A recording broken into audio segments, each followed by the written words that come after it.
Limbah sepatu kini sudah menjadi masalah yang cukup serius karena sudah banyak sekali ditemukan di berbagai sudut di Indonesia. Perilaku konsumtif dari masyarakat Indonesia akan sepatu dapat menimbulkan berbagai bahaya bagi kehidupan kita karena sampahnya tidak bisa terurai. Sampah sepatu merupakan limbah atau barang bekas yang berasal dari sepatu yang sudah tidak dapat digunakan atau dipakai lagi. Sampah sepatu dapat terdiri dari berbagai komponen, tergantung pada jenis sepatu dan bahan yang digunakan dalam pembuatannya. Komponen-komponen sepatu tersebut tergolong ke limbah yang sangat sulit diurai, karena bahan dari komponen tersebut cenderung menggunakan karet dan bahan sintetis yang membutuhkan waktu yang sangat lama untuk bisa terurai. Limbah sepatu dapat menimbulkan berbagai bahaya bagi lingkungan dan kesehatan manusia jika tidak dikelola dengan benar. Berikut adalah beberapa bahaya yang dihasilkan dari limbah sepatu. Yang pertama adalah pencemaran lingkungan. Bahan kimia yang terkandung dalam sepatu dapat mencemari tanah dan air. Lalu ada bahaya untuk kesehatan manusia.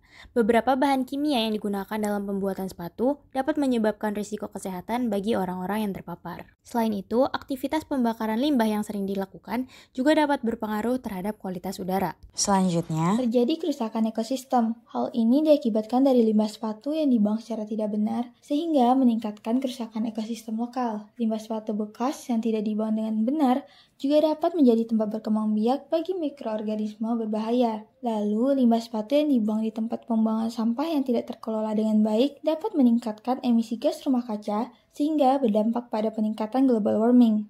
Oleh karena itu, penting untuk tidak konsumtif dalam membeli sepatu serta mempertimbangkan pilihan atau cara yang tepat untuk membuang atau mengelola sampah sepatu. Adapun beberapa langkah untuk mengurangi limbah sepatu. Langkah pertama, pilihlah sepatu yang berkualitas. Sepatu yang terbuat dari bahan berkualitas biasanya dapat bertahan lebih lama, sehingga dapat memperpanjang umur sepatu kamu. Kedua, rawat dan bersihkan sepatu secara teratur. Merawat dan membersihkan sepatu dengan baik juga dapat memperpanjang umur pakai sepatu kamu. Yang ketiga, pilih bahan ramah lingkungan.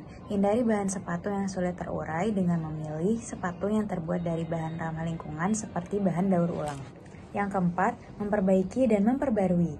Jika sepatu kamu rusak tetapi masih dalam kondisi yang baik dan dapat dipakai lagi, pertimbangkanlah untuk memperbaikinya daripada membuangnya atau membeli sepatu baru. Yang kelima, mendonasikan atau mendaur ulang sepatu lama. Jika memiliki sepatu dalam kondisi baik, namun Anda tidak ingin menggunakannya lagi, maka pertimbangkanlah untuk mendonasikannya kepada orang yang membutuhkan atau mencari tempat daur ulang sepatu yang berada di sekitar Anda. Yang keenam, pertimbangkan pembelian kembali atau barter. Untuk memperpanjang umur pakai sepatu, maka pertimbangkan terlebih dahulu untuk membeli sepatu bekas atau bertukar sepatu dengan orang lain atau bahkan dengan teman Anda. 7. Hindari mode tren yang cepat berubah, karena ini dapat mendorong untuk membeli sepatu baru yang berlebihan. 8. Edukasi tentang dampak lingkungan. Meningkatkan kesadaran tentang dampak lingkungan dari produksi dan pembuangan sepatu dapat membantu memotivasi untuk mengambil langkah-langkah pencegahan. Dengan menerapkan langkah-langkah tadi, kita bisa mengurangi dan bisa berkontribusi untuk mengurangi limbah sampah sepatu dan juga mengurangi dampak lingkungan.